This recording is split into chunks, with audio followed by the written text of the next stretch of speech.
عورت کعبے کو دھونی دے رہی تھی کہ اچانک ایک چنگاری اڑ کر کعبے کے پردوں تک جا پہنچی۔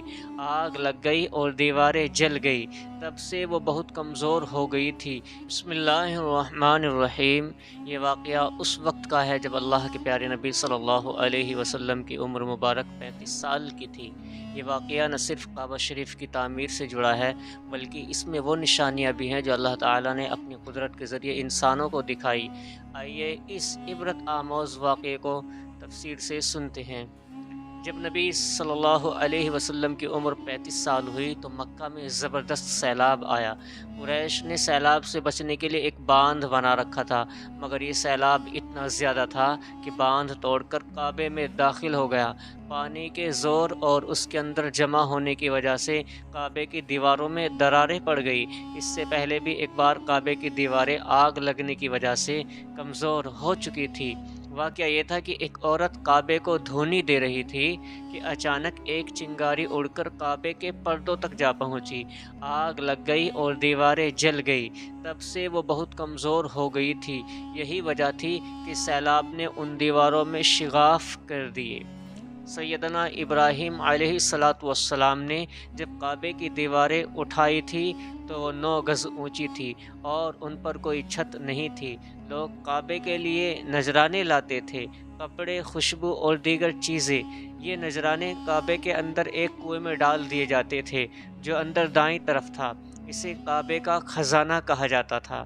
ایک بار ایک چور نے اس خزانے کو چرانے کی کوشش کی لیکن وہ کنویں ہی میں مر گیا۔ پھر اللہ تعالیٰ نے اس کی حفاظت کے لیے ایک سانپ کو مقرر کر دیا۔ وہ سانپ کنویں کی منڈیر پر بیٹھا رہتا اور کسی کو پاس نہیں آنے دیتا تھا۔ قریش بھی اس سے ڈرتے تھے۔ جب سیلاب کی وجہ سے دیواریں گرنے لگی اور دوبارہ تعمیر کی بات آئی تو اللہ تعالیٰ نے ایک پرندہ بھیجا جس نے وہ سانپ اٹھا لیا۔ یہ دیکھ کر قریش بہت خوش ہوئے اور انہوں نے طے کیا کہ اب کعبے کی دیواروں کو مضبوط نیو پر اٹھایا جائے اور دروازے کو اونچا کیا جائے تاکہ کوئی بنا اجازت داخل نہ ہو سکے۔ اب سب قبیلوں نے اپنے اپنے حصے کے پتھر اور چندہ جمع کیا، لیکن انہوں نے یہ طے کیا کہ اس کام میں صرف پاک کمائی ہی لگائی جائے گی، نہ کہ حرام مال جیسے طوائفوں کی آمدنی، سود یا ظلم سے کمایا گیا مال سب منع کر دیا گیا۔ واقعہ ایسا ہوا جس نے انہیں اس بات کی طرف متوجہ کیا۔ ایک قریشی سردار ابو وہب عمرو بن عابد نے جب ایک پتھر اٹھایا تو پتھر پھر اسی جگہ لوٹ گیا۔ یہ دیکھ کر سب حیران ہوئے۔ تب وہب نے کہا، اے قریش کے لوگوں، کعبے کی تعمیر میں سوائے پاک مال کے کوئی اور مال شامل مت کرنا۔ کسی بدکار عورت کی کمائی، سود یا ظلم کی دولت اس میں مت لگانا۔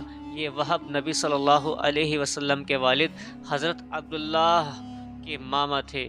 جب تعمیر ہوئی تو نبی اکرم صلی اللہ علیہ وسلم بھی پتھر ڈھونے میں شامل تھے۔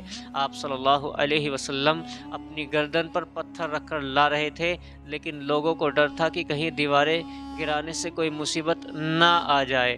ایک سردار ولید بن مغیرہ نے کہا، تمہارا مقصد کعبے کو گرانا نہیں بلکہ اس کی اصلاح یعنی کہ مرمت کرنا ہے، تو اللہ تعالیٰ اصلاح کرنے والوں کو برباد نہیں کرتا۔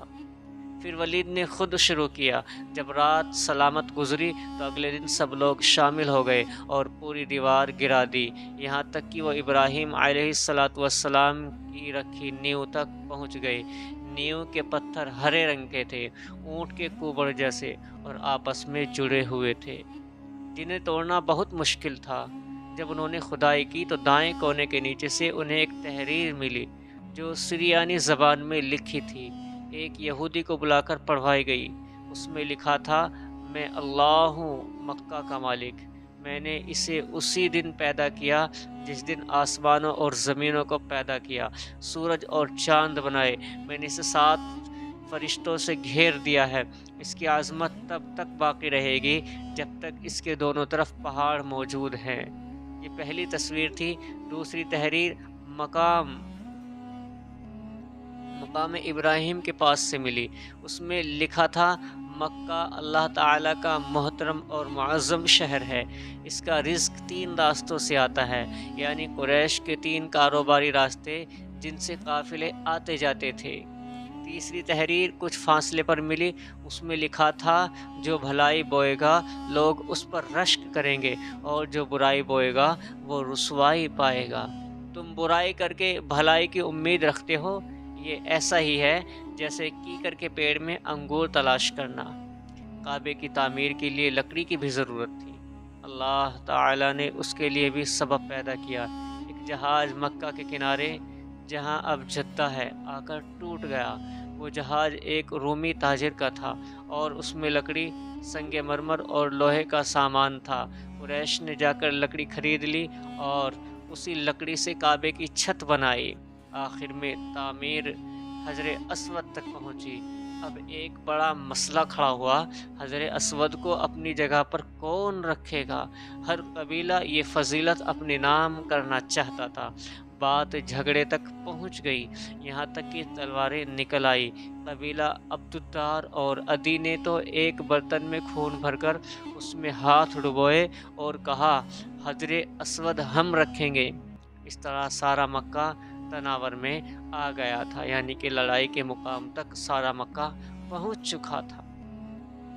یہ واقعہ صرف کعبے کی تعمیر کا نہیں بلکہ اس بات کا ثبوت ہے کہ جب بھی انسان نیک نیت سے اللہ کا کام کرتا ہے تو خود اپنی قدرت سے راستہ آسان کر دیتا ہے۔ اللہ تعالیٰ نے ہر قدم پر اپنی نشانیاں دکھائی تاکہ لوگوں کے دلوں میں اس کا خوف اور ایمان دونوں پیدا ہوں۔